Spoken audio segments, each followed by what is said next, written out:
my dear subscribers and viewers. Welcome to Star Baby Tips Tamil. Hi friends, எல்லாரும் எப்படி இருக்கீங்க? நல்லா இருக்கீங்களா? இப்போ நாம இன்னைக்கு என்ன வீடியோ பார்க்க போறோம்னா சிறு பயிறு வச்சு அட்டகாசமான சுவையில ஒரு ரெசிபி தான் பார்க்க போறோம். இந்த ரெசிபி ரொம்ப டேஸ்டியா இருக்கும், ரொம்பவே ஹெல்த்தியானது கூட. கண்டிப்பா வீடியோவை ஸ்கிப் பண்ணாம பாருங்க ஃப்ரெண்ட்ஸ். ரொம்பவே டேஸ்டியான ரெசிபி எப்படி செய்யலாம்னு பார்த்துடலாம் வாங்க. நீங்க நம்மளோட சேனலை சப்ஸ்கிரைப் பண்ணாம பார்க்குறீங்கன்னா சப்ஸ்கிரைப் பண்ணிக்கோங்க. பக்கத்தில் இருக்கிற பெல் ஐக்கானை கிளிக் பண்ணிக்கோங்க. அப்போ தான் நான் போடுற வீடியோஸ் உங்களுக்கு கூட நோட்டிஃபிகேஷனாக வரும். இப்போ சிறுபயிறு குழம்பு செய்ய தேவையான பொருட்கள் பார்த்துடலாம். இன்றைக்கி 200 சிறுபயிறு எடுத்து வச்சுருக்கிறேன். இந்த 200 சிறுபயிறு 4 பேர் சாப்பிட்றதுக்கு கரெக்டாக இருக்கும். இதற்கு தகுந்தவாறு தான் பொருட்கள் சொல்லியிருக்கிறேன். நீங்கள் எவ்வளவு சிறுபயிறு எடுக்கீங்களோ அதற்கு தகுந்தவாறு நீங்கள் பொருட்கள் அதிகப்படுத்திக்கோங்க.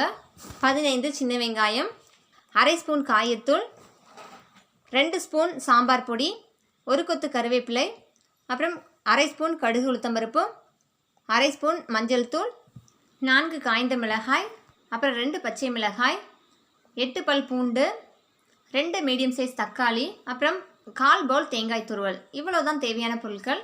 ரொம்பவே டேஸ்டியான ரொம்ப சூப்பரான குழம்பு செஞ்சிடலாம் வாங்க. சிறுபயிரை 6 மணி நேரம் ஊற வச்சு நான் எடுத்துருக்கிறேன்.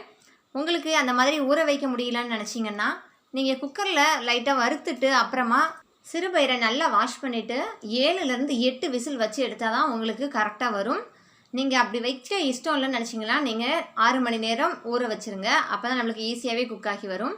இப்போ நம்ம குக்கரில் சிறுபயிரை சேர்த்துடலாம். சிறுபயிரை ஊற வச்ச தண்ணீரையே இதோட சேர்த்துக்கலாம். ஏன்னா நம்ம சிறுபயிரை நல்லா வாஷ் பண்ணிட்டு தான் நம்ம ஊற வச்சுருக்கிறோம்.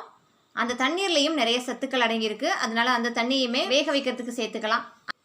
இப்போ பூண்டு சேர்த்துக்கோங்க, பச்சை மிளகாய் சேர்த்துக்கோங்க. நம்ம வேக வச்சு தான் எடுக்க போகிறோம், அதனால் அப்படியே முழுசாகவே சேர்த்துக்கலாம். எங்கள் வீட்டில் குழந்தைங்க இருக்கிறதுனால காரம் நான் கரெக்டாக தான் வைப்பேன். உங்களுக்கு எக்ஸ்ட்ராவாக காரம் தேவைப்பட்டுச்சுன்னா நீங்கள் எக்ஸ்ட்ராவாக 2 மிளகாய் சேர்த்துக்கலாம். இப்போ தக்காளியை சின்ன சின்ன பீசஸாக கட் பண்ணி சேர்த்துக்கோங்க. மஞ்சள் தூள் சேர்த்துக்கோங்க, காயத்தூள் சேர்த்துக்கோங்க, 1 ஸ்பூன் குக்கிங் ஆயில் சேர்த்துக்கோங்க. நான் இன்றைக்கி தேங்காய் எண்ணெய் தான் சேர்த்துருக்குறேன். ஆயில் சேர்க்கறதுனால நம்மளுக்கு பருப்பு ஈஸியாகவே குக் ஆகி வரும்.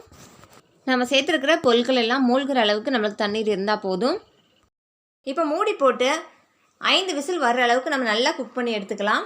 அப்போ தான் நம்மளோட பயிறு நல்லாவே குக் ஆகி வரும். இப்போ 5 விசில் வந்ததுக்கப்புறம் நம்ம ஓப்பன் பண்ணி பார்க்கலாம். ப்ரெஷரும் தானாக ரிலீஸ் ஆகட்டும். மீடியம் ஃப்ளேமில் வச்சு குக் பண்ணிக்கோங்க. நமக்கு இப்போ 5 விசில் வந்துடுச்சு. இப்போ ப்ரெஷர் தானாக ரிலீஸ் ஆகட்டும், அதை வரை வெயிட் பண்ணுவோம். ப்ரெஷர் ரிலீஸ் ஆகிறதுக்குள்ளே நம்ம தாளிப்பு பொருட்களை சேர்த்துக்கலாம். ஸ்டவ்வில் ஒரு கடாய் வச்சுக்கோங்க. ஹீட் ஆனதும் 2 ஸ்பூன் தேங்காய் எண்ணெய் சேர்த்துக்கோங்க. தேங்காய் எண்ணெய் சேர்க்கும்போது நல்ல மணமாக இருக்கும். கடுகு உளுத்தம்பருப்பு சேர்த்துக்கோங்க. இப்போ பாருங்கள், கடுகு உளுத்தம்பருப்பு வெடிக்க ஆரம்பிச்சிடுச்சு. சீரகம் சேர்த்துக்கோங்க. இந்த டைமில் காய்ந்த மிளகாயை கிள்ளி சேர்த்துக்கோங்க. கருவேப்பிலை சேர்த்துக்கோங்க.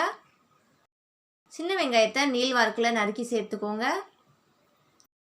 நம்மளோட வெங்காயம் நல்லா கலர் சேஞ்ச் ஆகி நல்லா வதங்கணும். அது வரை நல்லா வதக்கி விட்டுக்கோங்க.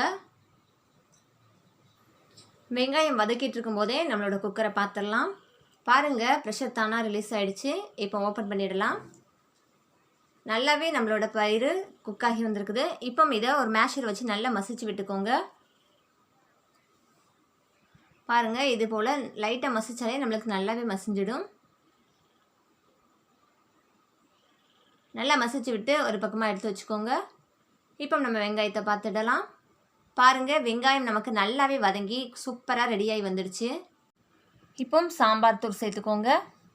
இந்த டைமில் சாம்பார் தூள் சேர்த்து வதக்கும்போது குழம்பு நல்லாவே வாசனையாக சூப்பராக இருக்கும். 1 நிமிஷம் நல்லா வதக்கி விட்டுக்கோங்க. இப்போ 1 நிமிஷம் நம்ம நல்லாவே வதக்கியாச்சு. இந்த டைமில் நம்ம பயிரை இதோடு சேர்த்துக்கலாம். பயிரை சேர்த்து உங்களுக்கு எந்த அளவுக்கு தண்ணீர் வேணுமோ அந்த அளவுக்கு தண்ணீர் சேர்த்துக்கோங்க. கிரேவி பதம் வேணும்னு நினச்சிங்கன்னா தண்ணீர் கம்மியாக சேர்த்துக்கோங்க. கொஞ்சம் தண்ணீராக வேணும்னு நினச்சிங்கன்னா அதிகமாக சேர்த்துக்கோங்க. இது பருப்புங்கிறதுனால நம்மளுக்கு தண்ணீர் கொஞ்சம் எக்ஸ்ட்ரா சேர்த்தா கூட கட்டியாகிடும். அதனால் எதுவும் பிரச்சனை இல்லை. தண்ணீர் சேர்த்து ஒரு முறை நல்லா நம்ம கொதிக்க விடணும். அப்போ தான் குழம்பு கெட்டு போகாது. இப்போ நம்ம தேங்காய் பூ சேர்த்துக்கலாம். குழம்பு கொதிக்கும் வரை நம்ம வெயிட் பண்ணலாம். மீடியம் ஃப்ளேமில் வச்சு கொதிக்க விடுங்க, ரொம்ப ஹை ஃப்ளேமில் வச்சிடாதீங்க. இப்போ குழம்பிற்கு தேவையான அளவு உப்பு சேர்த்துக்கோங்க. சேர்த்து நல்லா கலந்து விட்டுக்கோங்க.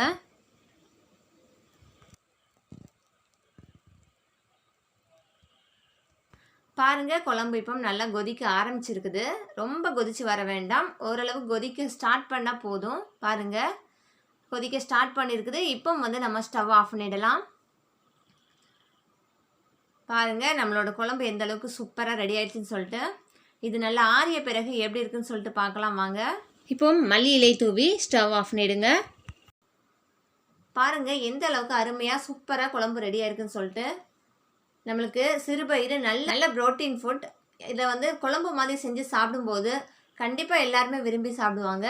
ரொம்பவே வித்தியாசமான சுவையில் ரொம்ப சூப்பராக இருக்கும். கண்டிப்பாக நீங்களும் ட்ரை பண்ணி பாருங்கள் ஃப்ரெண்ட்ஸ், உங்களுக்கும் ரொம்பவே பிடிக்கும். இது இட்லி, சப்பாத்தி, பூரி, அப்புறம் தோசை எல்லாத்துக்குமே சூட்டபுளாக இருக்கும். சாதத்துக்கு சொல்லவே வேண்டாம். அதோட ஒரு ஸ்பூன் நெய் சேர்த்து சாப்பிடும்போது அந்த சுவையை அடிச்சுக்க முடியாது யாராலையும். அது போல் சூப்பராக இருக்கும். கண்டிப்பாக ட்ரை பண்ணி பாருங்கள் ஃப்ரெண்ட்ஸ். ஓகே ஃப்ரெண்ட்ஸ், இந்த ரெசிபி உங்களுக்கு பிடிச்சிருக்கும்னு நினைக்கிறேன். இந்த ரெசிபி உங்களுக்கு பிடிச்சிருந்தா வீடியோக்கு ஒரு லைக் பண்ணுங்கள், உங்கள் ஃப்ரெண்ட்ஸோடவும் ஷேர் பண்ணிக்கோங்க, கமெண்ட் பண்ணுங்கள். மறக்காமல் என்னோடய சேனலை சப்ஸ்கிரைப் பண்ணி வச்சுக்கோங்க. நீங்கள்லாம் சப்ஸ்கிரைப் பண்ணி உங்களோட ஆதரவு கொடுத்தா தான் மேலும் மேலும் புதுசான வீடியோஸ் க்ரியேட் பண்ணுறதுக்கு எனக்கு ஒரு மோட்டிவேஷனாக இருக்கும். நம்மளோட சேனலை போய் விசிட் பண்ணி பாருங்கள் ஃப்ரெண்ட்ஸ். சேனலில் நிறையவே வித்தியாசமான ரெசிபிஸ் உங்களுக்காக காத்துட்ருக்குது. ஓகே ஃப்ரெண்ட்ஸ், இந்த வீடியோவை இவ்வளோ நேரம் பொறுமையாக பார்த்ததுக்கு ரொம்பவே நன்றி. Thank you for watching.